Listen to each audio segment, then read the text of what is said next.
परमेश्वर ने जो अवसर दिया। ये पुनरुत्थान के पर्व के पश्चात हम लोग आज यहाँ पर इस प्रिय परिवार में इकट्ठा है, जबकि संजय जी से पहले हम लोग की बातचीत हुई थी और काफ़ी समय से प्रोग्राम बन रहा था हम लोग का, लेकिन कृपाकर इस चल के ठीक दूसरे दिन सवेरे मंदिर में बातचीत हुई। हमने देखा कि सारे प्रोग्राम अब खत्म हो गए हैं, रोज़े खत्म हो चुके हैं, तो हम लोग ये प्रोग्राम को सेट करें। तो सभी जगह से लोग यहाँ पर आए हुए हैं। परमेश्वर में आपको बहुत बहुत धन्यवाद देते हैं इस बात के लिए कि आप लोगों ने मिल करके एक अच्छे आयोजन को करा और वचन को सुनने के लिए, संगति को करने के लिए यहाँ पर आए हुए हैं। परमेश्वर आप सबको आशीष दे। इस घर की मेज़बानी को करने वाले और परमेश्वर के लोगों का स्वागत करने वाले सभी लोगों को परमेश्वर बहुतायत के साथ में आशीष और बरकत दें। मैं आपके प्रेम के लिए, आपके इस न्योते के लिए जो आपने दिया, हम लोग यहाँ पर आएँ और खिदमत करें और उस परमेश्वर को जिसके द्वारा हम लोग एक दूसरे से जुड़े हैं, और कोई हमारा रिश्ता नहीं था, हम लोग एक दूसरे को नहीं जानते थे, लेकिन उसके माध्यम से और उसी के कार्यों के द्वारा हम लोग एक दूसरे से जुड़ पाए हैं। वरना हम एक दूसरे को नहीं जानते थे, लेकिन परमेश्वर ने जोड़ा। इस बात के प्रभु को महिमा मिले। लेकिन जो कॉन्टेक्ट हुआ वो संजय जी के द्वारा हुआ, तो मैं परमेश्वर को धन्यवाद देता हूँ कि परमेश्वर ने उनके माध्यम से हम लोगों को यहाँ लेकर के आए। इस बात के लिए प्रभु को महिमा मिले। इससे पहले कि हम लोग वचन में आगे बढ़ें, हम अपनी आंखों को बंद करेंगे, दुआ में एक साथ शरीर। जीवित और समर्थी पिता परमेश्वर, हम आपको कोटि कोटि धन्यवाद देते हैं आज के सुंदर समय के लिए प्रभु, जो आपने हमें दिया कि प्रभु हम लोग कतौली से यहाँ तक सुरक्षित आ सके, ताकि प्रभु वो खिदमत को जो प्रभु आपने दी और सौंपी है, और चेलों को बोला जाओ जाकर के लोगों को प्रचार करो और उन्हें चेला बनाओ और उन्हें पिता पुत्र पवित्र आत्मा के नाम में बपतिस्मा दो। हम दुआ करते हैं प्यारे पिता परमेश्वर कि आप जब हमको यहाँ लेकर के आए हैं तो प्रभु इस्तेमाल करिए, क्योंकि प्रभु हम यहाँ पर यूँ ही एक दूसरे से मुलाकात करने के साथ साथ हम जिस इम्पोर्टेंट काम के लिए आए हैं वह है आपके परमेश्वर, आपके वचन की मनादी।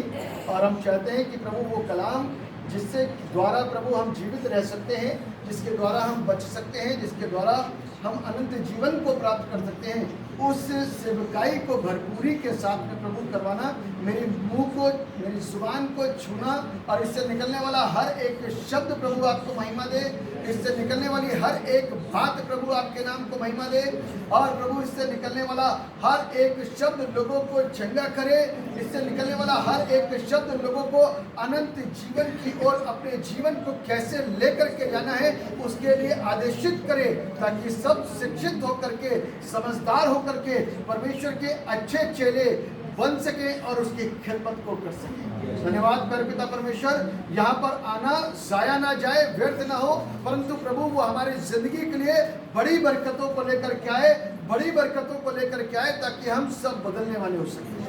क्योंकि प्रभु यीशु हमारी जिंदगी में सिर्फ एक ही लक्ष्य है कि आपके कार्य को, आपके वचन को दूर से दूर तक पहुंचाना, और आपका वचन का सिर्फ एक ही लक्ष्य है लोगों को सही करना, उनको बदलना और उनको पिता तक ले जाना, और उनको उस अनंत जीवन की राह दिखाना जो अनंत जीवन को प्राप्त करने के लिए धरती पर मेहनत और प्रयास और कोशिशें और अभ्यास करने के द्वारा ही प्राप्त होगा। धन्यवाद कर पिता परमेश्वर, आपने प्रार्थना को सुना है। धन्यवाद देते हैं आराधना के प्रथम भाग के संचालन के लिए जो प्रभु संजू जी के द्वारा किया गया। प्रभु आपके दास हैं, आपकी खिदमत को खड़ा मसाल में करते हैं, उनको बड़ी बरकत देना प्यारे पिता परमेश्वर। शुक्रगुजार है आराधना के संचालन के लिए जो प्यारे पिता परमेश्वर इस स्तुति गान और प्रशंसा की गई इस ग्रुप के बच्चों के द्वारा, सबको ब्लेस करिए, सबको आशीष दीजिए। धन्यवाद देते हैं प्यारे पिता परमेश्वर हमारे इस परिवार के प्रेम के लिए, जिसने प्रभु आपके दासों का, आपके लोगों का बड़े तहे दिल से प्रभु स्वागत करा है। ये अपने इस असर को कभी खोने नहीं पाएंगे। इसके लिए प्रभु हम पहले ही वो कल्याण को इनके लिए दे देते हैं, वो कल्याण को इनके लिए सौंप देते हैं जो प्रभु आपके कलाम में लिखा है, जाओ जिस घर के अंदर उस घर में तुम्हारा कल्याण ठहरने पाए। तो हम दुआ करते हैं कि भरपूरी के साथ में इस घर में वो कल्याण ठहरे और सब के सब ब्लेस हो, आशीषित हो। छोटे बच्चे से लेकर के बड़े बुजुर्ग तक, जवान, विवाहित, अविवाहित, स्त्री पुरुष, हर एक जन, हर एक बंदा प्रभु आशीषित होने पाए। धन्यवाद प्रभु, आपने प्रार्थना को सुन लिया, अपने कार्य के लिए इस्तेमाल करिए। अपने आप को प्रभु आपके हाथों में सुपुर्द करते हुए इस दुआ को अपने उद्धार करने वाले एकमात्र जीवित और समर्थी प्रभु यीशु के नाम में करके मांगते दिया से सुनिए तो प्रभु का धन्यवाद देते हैं। आराधना के प्रथम भाग के संचालन के लिए, अगुवाई के लिए, स्तुति गानों के लिए परमेश्वर ने मदद की। लेकिन अब ये जो वक्त है, अब जो समय है, वो सबसे ज़्यादा मुख्य, सबसे ज़्यादा महत्वपूर्ण है ना। ये है परमेश्वर के वचन को सुनने का वक्त। परमेश्वर का वचन क्यों सुना जाए, परमेश्वर का वचन क्यों महत्वपूर्ण है हर एक चीजों से। आपको मालूम है, पुराने वक्त के अंदर इससे पहले कि दास लोग खुदा की खिदमत करें कलाम के द्वारा, वहाँ पर गवैये और बजवैये बुलाए जाते थे ताकि वो माहौल को बनाएं और उस माहौल में रह करके लोग परमेश्वर के वचन को सुन सकें, क्योंकि ये वचन मेरे जीवन के लिए बहुत महत्वपूर्ण साबित हो सकता है, मेरे कानों के लिए बहुत ज़रूरी हो सकता है, मेरी आंखों के लिए बहुत ज़रूरी हो सकता है, मेरे जीवन के लिए बहुत ज़रूरी हो सकता है, मेरी सोच समझ विचारों के लिए बहुत ज़रूरी हो सकता है। इसलिए ध्यानपूर्वक हम इस वचन को सुने, इसीलिए स्तुति और प्रशंसा की जाती है ताकि हम उस माहौल में आ जाएं। आमीन। ताकि हम उस माहौल में आ जाएं, क्योंकि हम अचानक से वचन को लेना शुरू कर देंगे, पता नहीं किसका दिमाग अभी कहाँ हो, पता नहीं किसका दिमाग अभी कहाँ हो, लेकिन जब हम आराधना में जुड़ जाते हैं, जब हम स्तुति और प्रशंसा में जुड़ जाते हैं, तब हम एकाग्र होना शुरू होते हैं, तब हम एक साथ एकजुट होना शुरू होते हैं, तब हम प्रभु के साथ में सम्मिलित होना शुरू होते हैं, तब हम उस आराधना के अंदर अपने रिश्ते को कायम करना शुरू करते हैं, तब उस आराधना के द्वारा परमेश्वर की उपस्थिति को अपने मध्य में महसूस होता हुआ देखते हैं, पाते हैं, तब हम उस आराधना के दौरान परमेश्वर की बरकतों को अपनी जिंदगी के ऊपर ठहरते और उतरते हुए देखना चाहते हैं। और वो आराधना और वो स्तुति प्रशंसा हमको और आपको क्या करती है, एक करती है। हम तैयार करते हैं अपने मन को, क्योंकि ये मन क्या है, सबसे ज्यादा चंचल है। और बाइबल इस बात को बताती है कि इसमें एक रोग लगा है, एक ऐसा रोग है जो हमको पूरी रीति से परमेश्वर के कलाम को सुनने में स्थिरता प्रदान नहीं करता। इसलिए हम स्थिर हो, इसलिए स्तुति और प्रशंसा होती है, आराधना होती है, ताकि स्थिरता के साथ में हम परमेश्वर के कलाम के ऊपर ध्यान दे सकें। क्योंकि परमेश्वर का कलाम क्या है, हमारे आत्मिक जीवन के लिए क्या है, एक आशीष है। आप दे दीजिए, आप दे दीजिए, ऊपर दे दीजिए जी। तो क्या होता है, वचन हमारी आत्मिक उन्नति के लिए एक सबसे बड़ी शक्ति है। यदि हमको आत्मिक उन्नति करनी है तो इस बात को ध्यान रखिएगा, इस वचन के साथ हमारा रिश्ता बहुत ज़रूरी होना है। बहुत ज़रूरी है कि हमारा रिश्ता इस वचन के साथ में बन जाए, हो जाए, क्योंकि बगैर इसके हम वहाँ नहीं पहुँचेंगे जहाँ प्रभु हमको ले जाना है ना। अभी हम लोगों ने एक पर्व मनाया, बहुत इंपॉर्टेंट पर्व था। कौन सा पर्व था जी? मैं सुन नहीं पा रहा, थोड़ा सा ऊँचा बोलेंगे, पीछे वाले तो बोल ही नहीं रहे। कितने लोग पुराने वाले क्रिश्चियन हैं, आप लोगों को बताइए, कितने लोग पुराने वाले क्रिश्चियन हैं? कितने पुराने हो गए? 15 साल। कुछ लोग अभी नए हैं ना, अभी आप लोग में से भी आप भी पुराने नए हो। Very good, very good, very good, लोगों का धन्यवाद।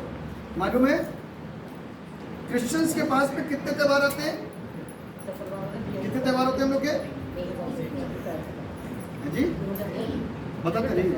ठीक है, कौन कौन सा जी, उनको बोलने दीजिए। गुड फ्राइडे, ईस्टर और गुड फ्राइडे, ईस्टर, क्रिस्ट जन्म बोलिए। बाद में दुनिया बोलती है 25 दिसंबर तो आती है, क्रिस्ट जन्म बोलिए, है ना। और एक और फेस्टिवल है जिसको हम नजरअंदाज करते हैं,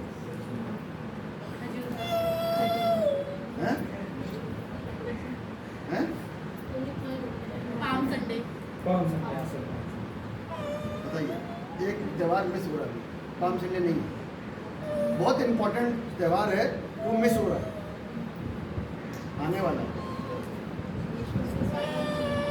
स्वर्गारोहण बहुत इंपॉर्टेंट है, ये निगलेक्ट होता है एक्चुअली, है ना, ये निगलेक्ट होता है। ऐसे ही तो हम भी स्वर्गारोहण होंगे, हमारा भी, हम और आप रैप्चर की बात करते हैं कि हमारा उठाया जाना होगा, इसी बात को तो विश्वास करते हैं। लेकिन यीशु का उठाया जाना भी तो गिना दीजिए, वो भी एक फेस्टिवल से कम नहीं है, वो एक फेस्टिवल है, एक त्यौहार है कि लोग देखें, लोग जाने कि जिस तरीके से यीशु मसीह यूं उठाया गया, वैसे ही हम भी इसी बात पे तो विश्वास करते हैं, जो प्रभु के साथ में हुआ वो हमारे साथ में हुआ, इस बात पे तो विश्वास करते हैं। यीशु मसीह मारा गया, पीटा गया, आज प्रभु के लोग मारे जाते हैं, पीटे जाते हैं। यीशु मसीह मुर्दों में से जी उठा, और हम और आप भी जब प्रभु यीशु मसीह बादलों पर अपने कदम को रखेगा तो जितने मुर्दे हैं, जितनी कब्रें हैं, वो उठ करके अपने मुर्दों को फेंक देंगी। समुद्र में पड़े हुए मुर्दे, क्या कहते हैं, जितने भी मुर्दे हैं वो सब उठ जाएंगे, क्योंकि हमारा विश्वास यीशु के पुनरुत्थान पर है कि नहीं है? और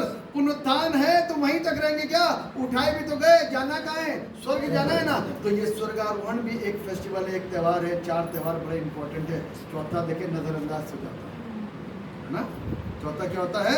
नजरअंदाज हो जाता है। आज के बाद इसको नजरअंदाज मत करिएगा, क्योंकि यदि पुनरुत्थान पर विश्वास करते हैं तो यीशु मसीह के साथ में क्या हम यहीं घूमते रहेंगे? जीने के बाद में यहीं फिर पापी बन जाएंगे? कहाँ रह रहे हैं हम?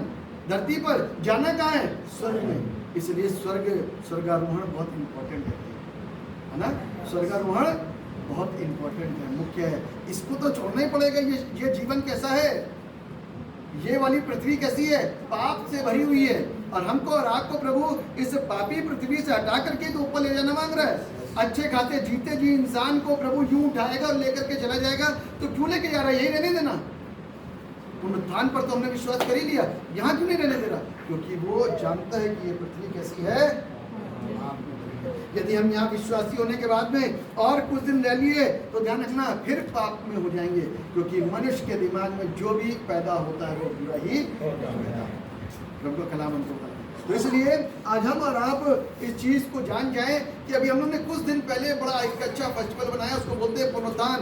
और पुनरुत्थान का पर्व बहुत महत्वपूर्ण है, बहुत जरूरी है। और मेरा ऐसा मानना है कि क्रिसमस से बढ़ करके इसको मनाना चाहिए, लेकिन क्रिसमस हमारे लिए ज़्यादा बड़ा हो जाता है, क्रिस जन्म ज़्यादा बड़ा हो जाता है बनिस्बत के पुनरुत्थान के। पुनरुत्थान जब हुआ ना तो चेलों को सामर्थ्य मिल गई। इन चेलों ने क्या कर दिया?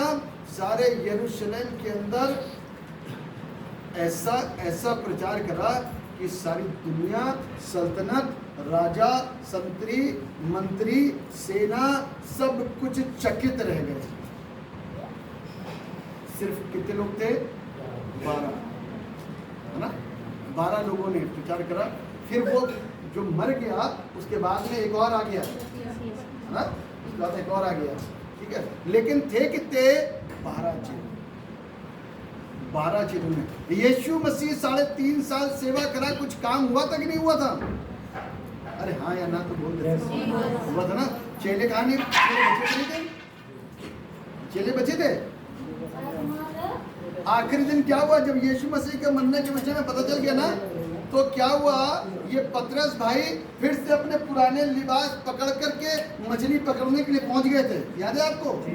बाइबल में लिखा हुआ है फिर से अपने पुराने वाले कपड़े छोड़ दिए। तो यीशु मसीह के साथ पहनता था, एक गौन सा था वो पहनता था और पटका सा बांधता था, और वो सब छोड़ करके फिर अपने वही पुराने लिबास में क्या हो गया? बाइबल कहती है कि वो मछली मारने के लिए पहुंच गया। जब यीशु वहां पहुंचा तो वो कूद पड़ा पानी के अंदर, क्योंकि क्योंकि वो नंगा था। अपना पुराना स्वभाव 3.5 साल यीशु के साथ रहने के बाद भी नहीं छोड़ा, जब तक पुनरुत्थान की सामर्थ्य ने उसको टच नहीं किया।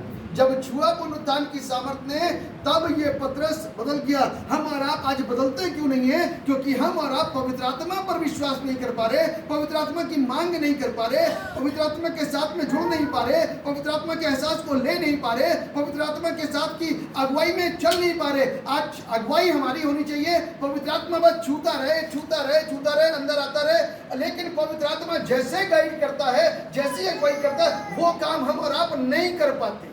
समस्याएं तो यही आज के क्रिश्चियन के साथ में, समस्या तो यही आज के सारे विश्वासियों के साथ में। ज्यादातर लोग चंगाई, आराम, बीमारी से आराम और ये और वो सारी चीजें, जिंदगी के साथ वाली सारी चीजों की कामना करते हैं, लेकिन जिंदगी के बाद की कोई भी चीज की कामना नहीं है। इसलिए पुनरुत्थान पर विश्वास नहीं है, इसीलिए पुनरुत्थान के ऊपर विश्वास नहीं है। इंपॉर्टेंट क्या? अनंत जीवन, अनंत जीवन, अनंत जीवन बोलने से कुछ नहीं होगा। अनंत जीवन आएगा कब? मृत्यु के बाद। और ये मृत्यु के बाद का सिलसिला है। यीशु मसीह की जब मृत्यु हो गई उसके बाद यीशु मसीह पुनरुत्थित हुआ।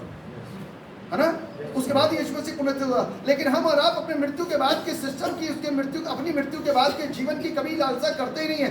मृत्यु से पहले के जीवन में जो कुछ भी चाहिए प्रभु से मांगते रहते हैं। हमको टीवी चाहिए, हमको बाइक चाहिए, हमको कार चाहिए, हमको बेटा चाहिए, हमको लड़की चाहिए, हमको मकान चाहिए, हमको घोड़ा चाहिए, हमको गाड़ी चाहिए, मोबाइल चाहिए, आईफोन चाहिए, सारी चीजें चाहिए हैं। अच्छी जगह शादी हो, अच्छा बंगला मिले, सब कुछ अपने लिए अच्छा अच्छा अच्छा सोचते हैं। लेकिन इसमें कहीं से भी आत्मिक चीजों का कोई भी वर्णन नहीं है कि हमने कहीं पवित्र आत्मा की मांग करी हो और हमने पुनरुत्थित परमेश्वर के विषय में कोई बातचीत करी हो। प्रभु से कहा, प्रभु मैं तेरे पुनरुत्थान के ऊपर विश्वास करता हूँ। प्रभु हम तेरी पवित्र आत्मा पर विश्वास करते हैं और जैसा पवित्र आत्मा हमको सिखाए वैसे ही करेंगे। मेरे साथ निकाल लीजिए रोमियो की पुस्तक, उसका 8वां अध्याय, उसका 11वां पद खोलिए जरा। रोमियो 8 उसका 11वां पद जल्दी से कोई पढ़े। क्या लिखा हुआ है? रोमियो 8:11। यदि उसी का आत्मा हाँ, जिसने यीशु को मरे हुओं में से जिलाया, यीशु को मरे हुओं में से जिलाया और तुम में बसा हुआ है, तुम में बसा हुआ है, तो जिसने मसीह को मरे हुओं में से जिलाया, हाँ, वह तुम्हारी नश्वर देह को भी अपने आत्मा के द्वारा जो तुम में बसा हुआ है जिलाएगा। वो तुम्हारी नश्वर देह को भी जो तुम में बसा हुआ है अपनी आत्मा के द्वारा वैसे ही जिलाएगा। कौन करेगा ये काम? पवित्र आत्मा जो हमको दिखता नहीं है, पवित्र आत्मा जो हमको पता नहीं है, पवित्र आत्मा जिसके वरदान को हम लेना पसंद नहीं करते, पवित्र आत्मा जिसके लिए कभी हम प्रार्थना करना चाहते ही नहीं, पवित्र आत्मा जिसकी सामर्थ्य के पीछे कभी हम दौड़ते ही नहीं। हम और आपको सिर्फ एक चीज पसंद है, दूर से चिन्ह और चमत्कार देखे। अरे मुर्दा जिंदा हो गया, अरे वो लाजर जिंदा हो गया। भैया देखो जरा, 4 दिन का लाजर, कितने दिन का लाजर?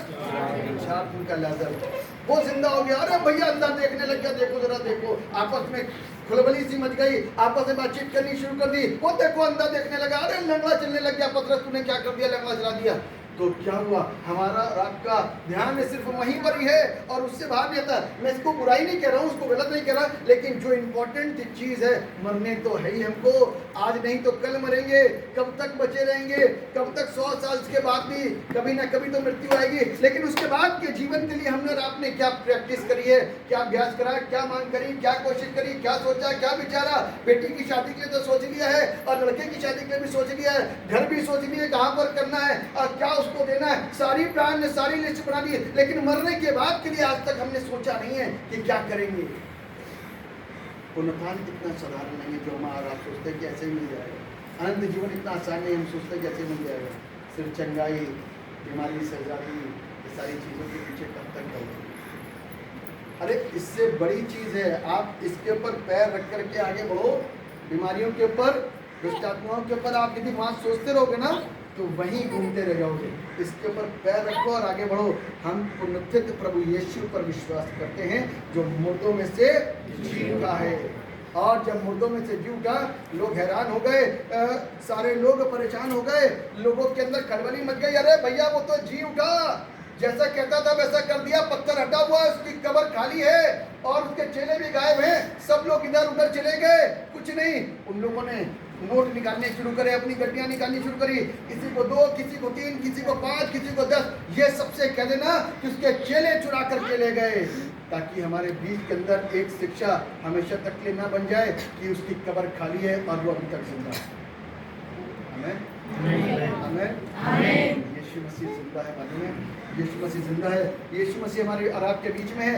यीशु मसीह मेरे और आपके बीच में काम करता है। यीशु मसीह मेरे और आपके बीच में अभी मौजूद है और वो हमको और आपको देख रहा है, हमको और आपको सुन रहा है, हमारे और आपके माइंड को चेक कर रहा है कि आज हम और आप कहाँ पर घूम रहे हैं, हमारा आप कर क्या रहे हैं। क्या आज भी हमारा खोखला विश्वास है या हमारा विश्वास मजबूत हो चुका है? हम और आप किस तरीके के विश्वास को रखते हैं? हम और आप मार्था को कई बार ये बोलते हैं खाना बनाती थी और मरियम को कहते हैं कि उसने उत्तम स्थान प्राप्त कर लिया, लेकिन कई बार इस बात के ऊपर ध्यान दें कि जब यीशु मसीह आया 4 दिन के बाद में, तो मार्था दौड़ती यीशु के पास पहुंची, यदि तुम यहाँ होता तो मेरा भाई लाजर न मरता, लेकिन तू नहीं था प्रभु। लेकिन मुझे मालूम है अंतिम दिन, ये अंतिम दिन की शिक्षा उसके पास कहां से आई, ये न्याय की शिक्षा उसके पास में कहाँ आई? क्योंकि यहूदी शिक्षाओं को वो जानती थी, यहूदी बातें उसके जहन में थी, खाना बेशक बनाती थी, लेकिन यीशु के चरणों पर बैठी मरियम के साथ साथ में उसके कान भी परमेश्वर के वचन की ओर लगे रहते थे। कहीं ना कहीं यहूदी शिक्षा उसके जहन के अंदर आती रहती थी, सुनती रहती थी। मरियम तो अंदर थी, यीशु बाहर था। मार्था दौड़ करके गई,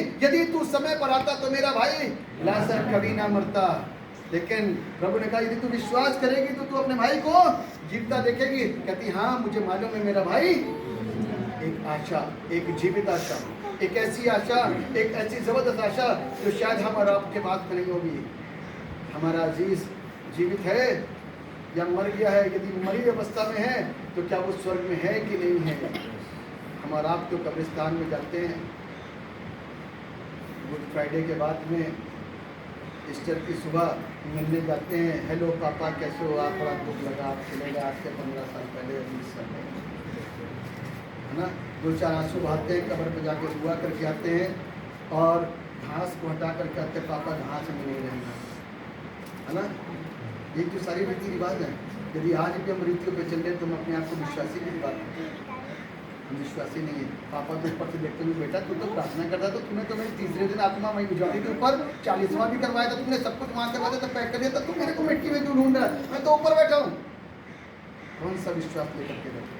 यीशु मसीह मुर्दों में नहीं था, तभी स्वर्गदूतों ने बोला तुम उसको मुर्दों में क्यों ढूंढती हो, कब्रों में क्यों ढूंढती हो? वो तो जी हमें वो तो जी उठा है, वो प्रभु जी उठा है। और हम और आप आज भी मुर्दों के पास पहुंचते हैं, कब्रिस्तानों में पहुंचते हैं ढूंढने के लिए। पापा की कब्र के सामने, मम्मी की कब्र के सामने, भाई की कब्र के सामने दुआ करते हैं। एक लेडी हमेशा आती थी, बहुत रोती थी, आज भी रोती हैं। कब्रिस्तान को हमेशा याद करती थी क्योंकि बेटा वहीं है, दूसरा बेटा भी वहीं है, एक अजीज भी वहीं है, तो कब्रिस्तान उनको बहुत याद आता था।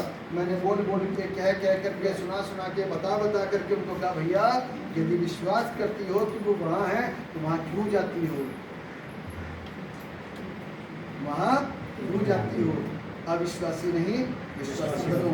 और इसी चीज़ को जब हम लोग सिखा रहे हैं तो बाइबल हमको इस बात बताती है यीशु मसीह 4 दिन के बाद में है। कितने दिन के बाद में? 4 दिन के बाद में। पढ़िए जरा इसको।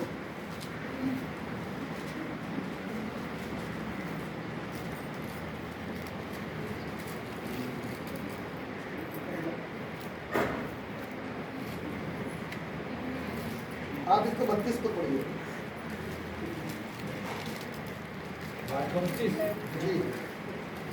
जिसे आपने निज पुत्र को बिना छोड़ा, हाँ। परंतु उसे हम सबके लिए दे दिया। नहीं यूहन्ना 11:32। जब मरियम वहाँ पहुँची जहाँ यीशु था तो उसे देखते ही उसके पाँव पर गिर पड़ी और कहा हे प्रभु यदि तू यहाँ होता तो मेरा भाई ना मरता। हाँ। जब यीशु ने उसको और उन यहूदियों को जो उसके साथ आए थे रोते हुए देखा तो आंखों में बहुत ही उदास और व्याकुल हुआ हाँ। और कहा तुमने उसे कहाँ रखा है? उन्होंने उससे कहा हे प्रभु चलकर देख। यीशु रोया। तब यहूदी कहने लगे देखो वो उससे कितना प्रेम रखता था।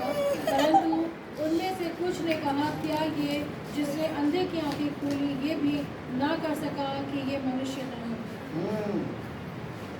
कुछ लोग तो स्नेह को दर्शा रहे थे प्रभु के क्योंकि यीशु रोया, और कुछ लोग इस बात को बोल रहे थे कि इतना प्यार करता था लाजर से, इतना प्यार करता था कि कुछ बोले ही बचा सकता था इसको।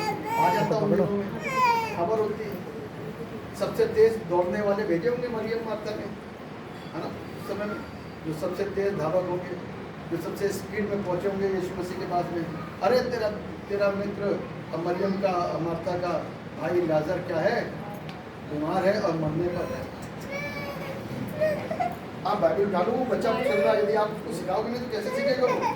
आप बाइबल नहीं पढ़ता होगा तो नहीं आएगा। आप बाइबल नहीं रखो, आप पढ़ नहीं पाओगे इसके साथ में। जी बाइबल बहुत इंपॉर्टेंट है भाई, यदि इसकी इज्जत नहीं करोगे तो किसकी इज्जत करोगे? आप बच्चे को महत्व इससे ज़्यादा दे रहे हो, तभी उसका पैर बाइबल के ऊपर ही आ रहा है, किताबें पढ़ रहा है। आपको ट्रेन करना है। तो यहाँ पर हम देखते हैं कि यीशु मसीह जब वो आया ना, मरियम अब आई बाद में, पहले मार्था दौड़ करके आई। कौन आया था पहले दौड़ करके? मरियम यीशु के पास रहती थी और मार्था यीशु के लिए खाना तैयार करती थी। दोनों के अंदर एक ही विश्वास, दोनों का एक ही सवाल, यदि तू यहाँ होता तो मेरा भाई। और मरियम चूंकि विश्वासी थे, आप विश्वासी के साथ में यदि रहे हो ना, और विश्वासी के साथ में आपने यदि संगति करी है तो विश्वासी के दुख को देख करके आप आत्मविभोर हो सकते हो। उनके दुख और उनके दर्द को सुन करके आप आत्मविभोर हो सकते हो। यीशु के साथ में भी कुछ ऐसा ही हुआ और उसको देख करके प्रभु यीशु मसीह रोया और रो करके सिर्फ इतना पूछा, उसको कहाँ रखा। यदि आप इसके सिर्फ को पूरा पढ़ेंगे ना तो चेलों से यीशु मसीह ने बोला कि वो तो सो रहा। तो चेले क्या बोले, चेले जगह नहीं थी। तो यीशु मसीह तो आत्मिक भाव में बोल रहा था, लेकिन ये कुछ और समझे। यीशु मसीह को बोलना पड़ा था कि वो मर गया है ना। यीशु मसीह को हमने बोलना पड़ा कि वो मर गया है। चलो चलते हैं। और जब वो वहाँ पर पहुँचे ना तो वो दवाई जो लाजर को जिंदा न कर सकी, वो दुआएं जिन लोगों ने करी होंगी बहुत ज़्यादा, लाजर को चंगा ना कर सकी, जिंदगी नहीं दे सकी, लेकिन जो स्वयं पुनरुत्थान वहाँ पर आया तब उसने लाजर को आवाज़ दिया, लाजर। तो लाजर कैसे आया? कफन में लिपटा हुआ बाहर आया। कफन में लिपटा हुआ बाहर। आप सोचो ज़रा कि कैसे लाजर उठा होगा। पट्टी थी पूरे शरीर के अंदर, ऐसे लिपटा हुआ था पूरा पट्टियों में, और बहरा हो जाता ना इंसान सारा। जब आप बुलाओगे तो बोलते नहीं, जब इंसान कोई मर जाता, अरे उठ जाए उठ गया, बंदा उठता नहीं, अरे पापा उठ जाओ, कोई नहीं उठता। लेकिन जब सबके बाप ने आवाज़ दी ना, लाजर बाहर आ गया, तो कफन ओढ़े लाजर सुनना शुरू कर दिया, बाहर आया है। अब आप ये सोचो कि जब एक इंसान पूरा लिपटा है तो सांस वैसे घुटने लग गई होगी। अब सांस भी वापस आ गई, सारी चीज़ें वापस आ गई और वो बाहर आया। तब तुरंत उसको खुलवाया गया और उसको कहा कि इसको कुछ खाने को सिर्फ एक ही है जो जीवन दे सकता है, उसका नाम क्योंकि वो कहता है पुनरुत्थान और जीवन नहीं, बगैर उसके कुछ नहीं। हम और आप सिर्फ चंगाई, दुष्टात्मा से आजादी, बीमारी से छुटकारा, शापों से मुक्ति के लिए ही दौड़ भाग कर रहे हैं, लेकिन अभी तक हम अपने उस पुनरुत्थान की, अपने अनंत जीवन के लिए चिंतित नहीं हैं। आज जिस चीज़ के ऊपर मैं आपके ध्यानों को केंद्रित करना चाहता हूँ सिर्फ यही है कि आज हम जीवन से पहले के विषय के ऊपर ध्यान दे रहे हैं, लेकिन जीवन के बाद की जो प्रक्रिया इम्पोर्टेंट है उसके ऊपर हमारे ध्यान नहीं है। हो सकता है कि हम रेगुलर चर्च ही न जाते, किसी के साथ मजबूरी है, बात अलग है, और जिसके साथ मजबूरी नहीं है वो भी चर्च नहीं जा रहे। तो हम किस बात के विश्वासी और किस बात के मसीह हैं?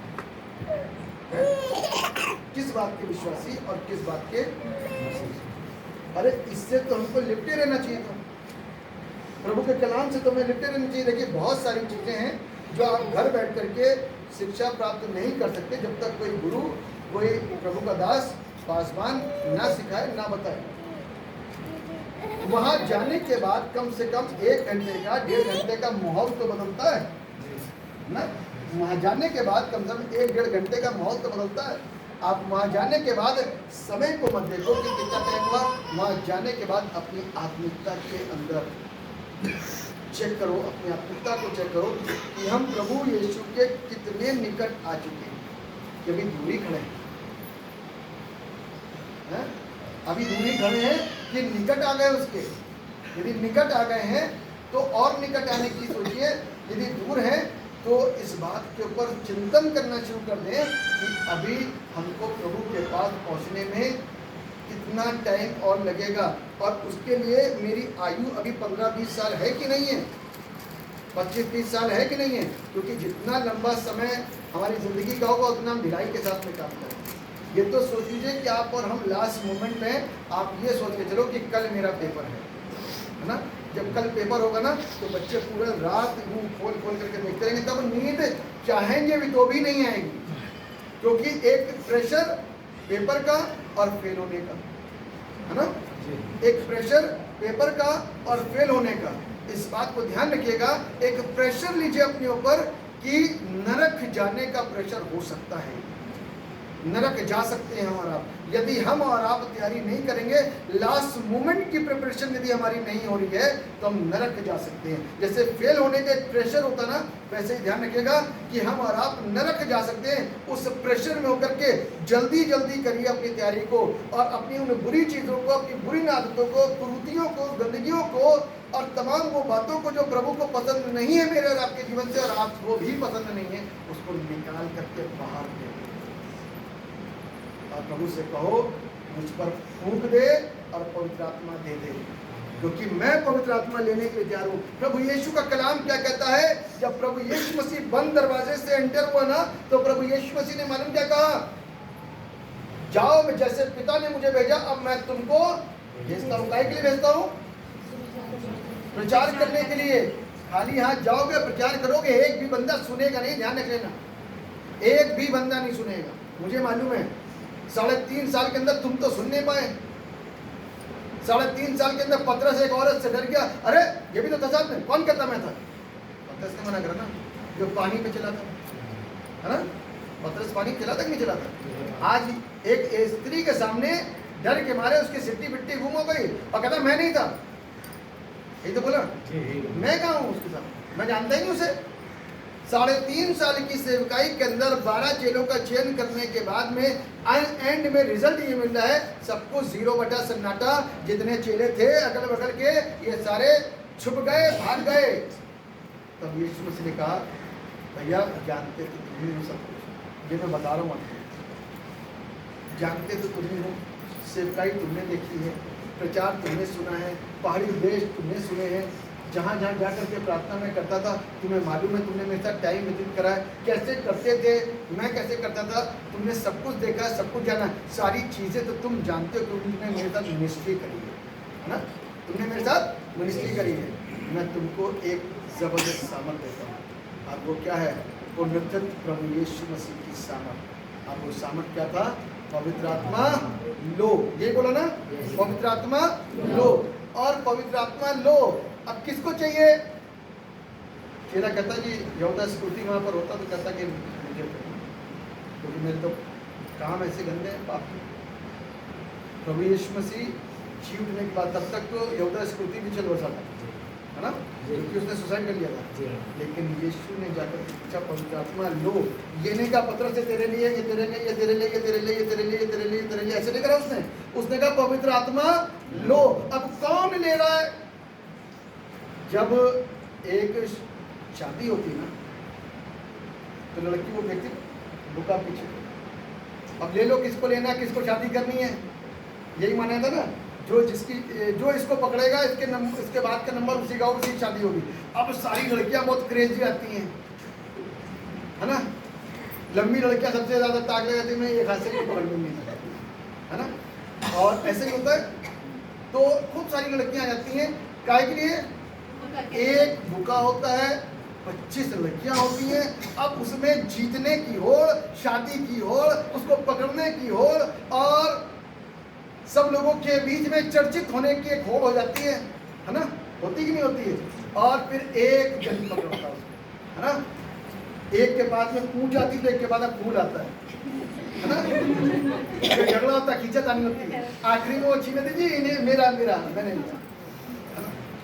जो ये ललायतपन है ना, जो ये एक आनंद है, इस आनंद को प्रभु चाहता है कि इस आनंद के साथ में रिसीव करो। हम रिसीव नहीं करते परमेश्वर के सामर्थ्य, पवित्र आत्मा के लिए हम ललायत नहीं होते, हम उसको रिसीव नहीं करना मांगते। यदि रिसीव नहीं करोगे, उसको लोग नहीं, प्रभु तो दे रहा, लो, हम लेते नहीं।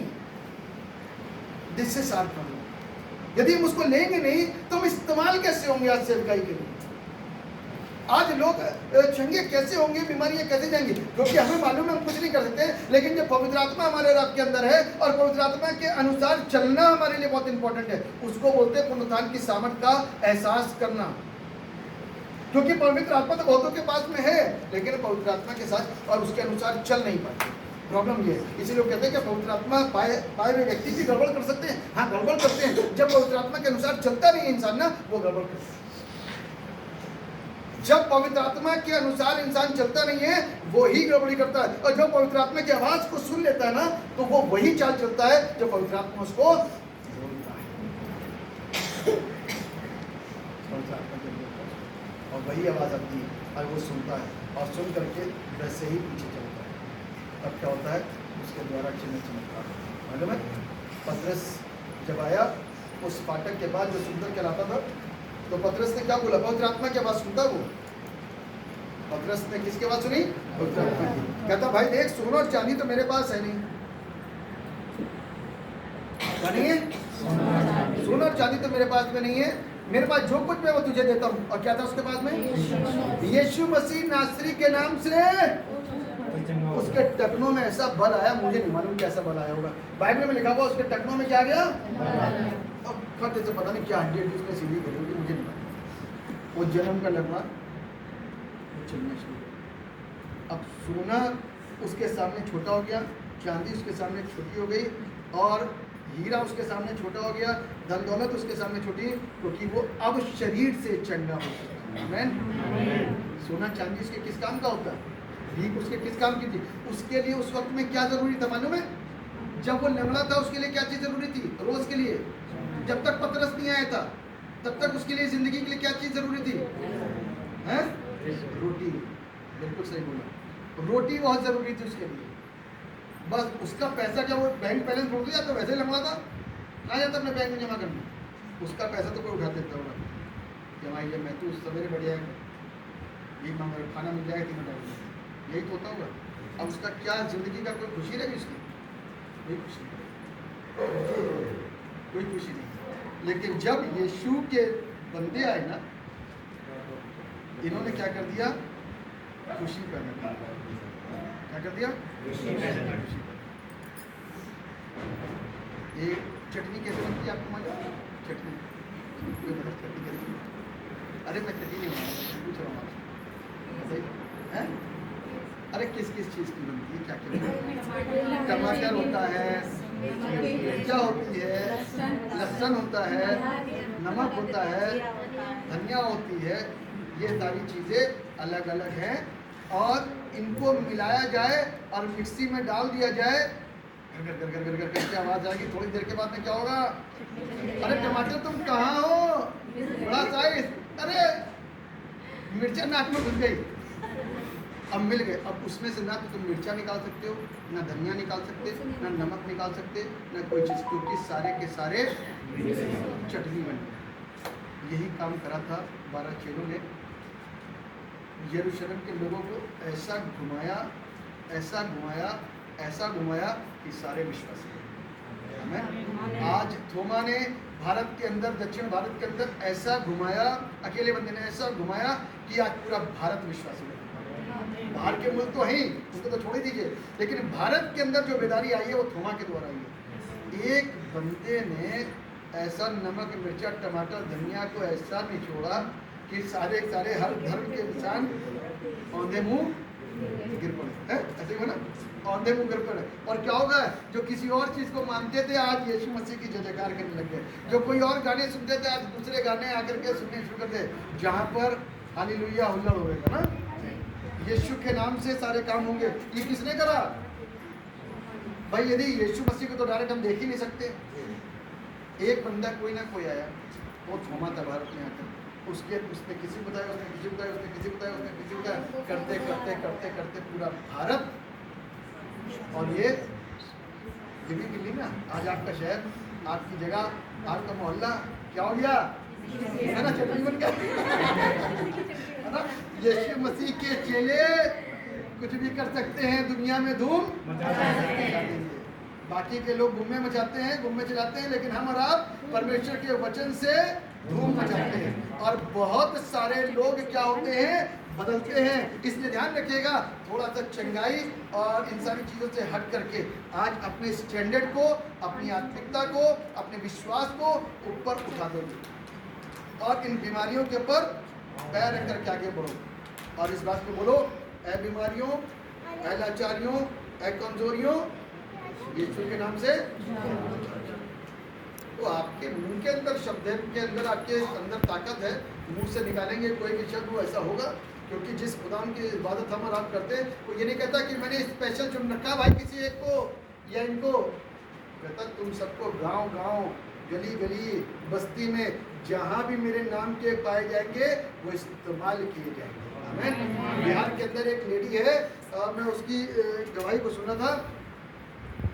मैं क्या सुन रहा था कि ढंग से बोलना एक बिहारी भाषा नहीं विश्वासी कितने कुछ समय पहले विश्वासी होती थी, लेकिन जिस समय रूल कुदूस उसके अंदर आया ना और उसके अनुसार उसने चलना शुरू करा, एक नई विश्वासी मुर्दे को जिंदा कर दिया। मैं हैरान हो गया। उसने कहा कि मुर्दे को लिया है, चमत्कार तो होते थे लेकिन मुर्दे को ला करके रख दिया कि इसके लिए दुआ कर दो। कह ये तो मुर्दा मर गया, ये कैसे जिंदा हो जाएगा? कहले कर दो, मैं मालूम तुम कर दो, बस बाकी के काम खुदा के ऊपर है। कहले मैं आधा घंटा लेकर के बैठी, आधा घंटा दुआ करते रहे। कौन सा विश्वास से करेंगे?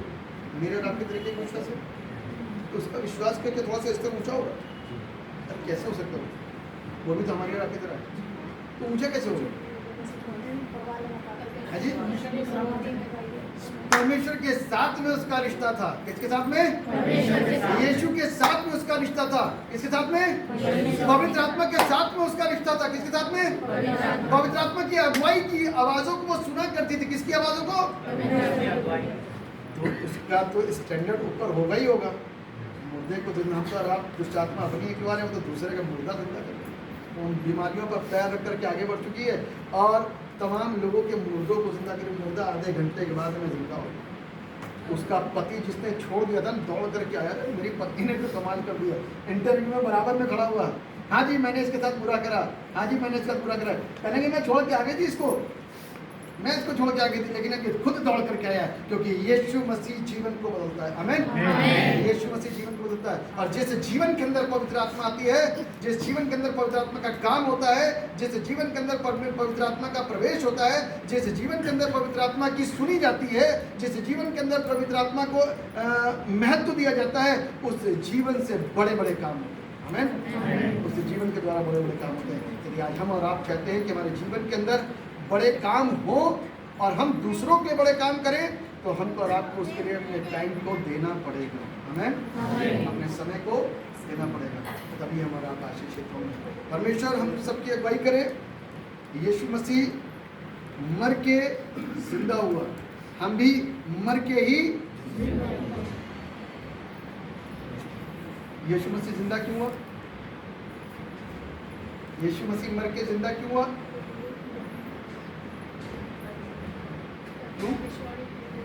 भविष्यवाणी पढ़ेगी। और ये दो डाकू खड़े थे अगल बगल, दो डाकू खड़े थे। दो डाकू क्या कह रहे थे?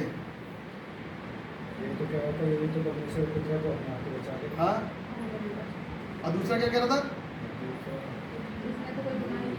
इसने तो कोई पाप नहीं करे तो निष्पाप है, इसलिए यीशु मसीह मुर्दों में से आज हम और आप यदि प्रभु यीशु मसीह के लहू के द्वारा शुद्ध किए जा रहे हैं और यहाँ घर बैठे अपने कामों के अंदर सुधार कर रहे हैं, रास्ते पे जाते समय अपने कामों के अंदर सुधार कर रहे हैं, अपने ऑफिस के क्षेत्र में अपने कामों में सुधार कर रहे हैं, अपने परिवार के अंदर अपने कामों में सुधार कर रहे हैं, तो हम भी मरने के बाद में उससे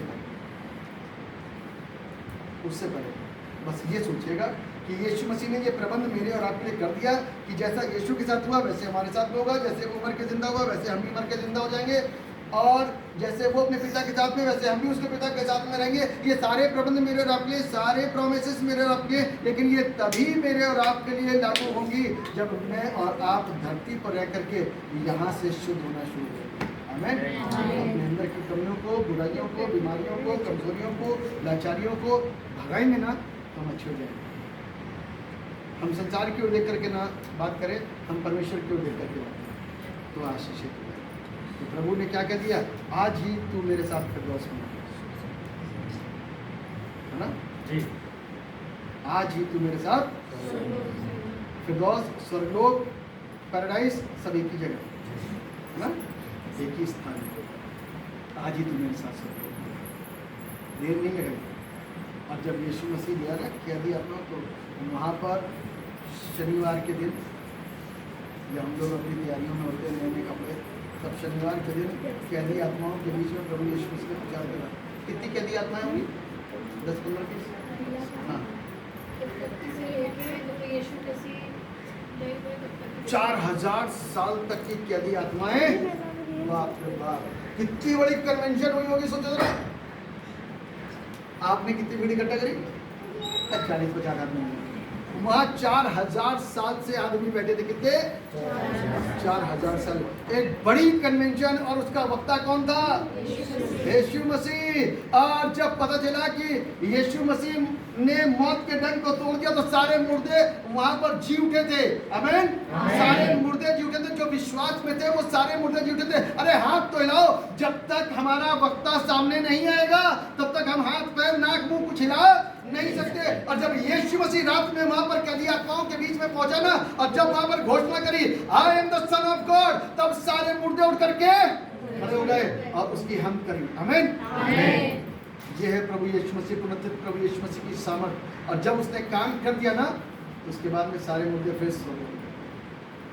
जब बादलों पर आएगा तब हमें गवाही तो देनी थी। कहने की ये जिंदे लोग क्या बोलेंगे, मेरी गवाही करेंगे। पतरस छुप गया, औरत से डर गया, मेरे चेले भाग गए साथ के साथ में, और सब लोग छोड़ छोड़ करके भाग गए। होशन्ना के नारे लगाने वाले पाम संडे वाले दिन बता देना भी, खजूर का त्योहार पाम संडे में होशन्ना के नारे, और वही 5 दिन के बाद में कहने लगे इनको क्रूस दो, क्रूस दो।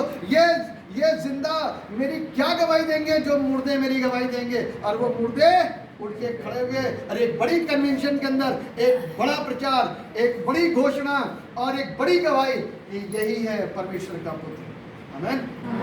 ये बड़ा काम है जब यीशु मसीह ने कहा। आमीन। तब यीशु मसीह मुर्दों में से बाहर आया 30 दिन, और एक बड़ा पुनरुत्थान का पर्व हम और आप मनाते हैं, है ना, जो सबसे बड़ा होना चाहिए, जो सबसे महत्वपूर्ण होना चाहिए, वो यीशु मसीह करता है। और कोई और कर सकता है? कोई और कर सकता है?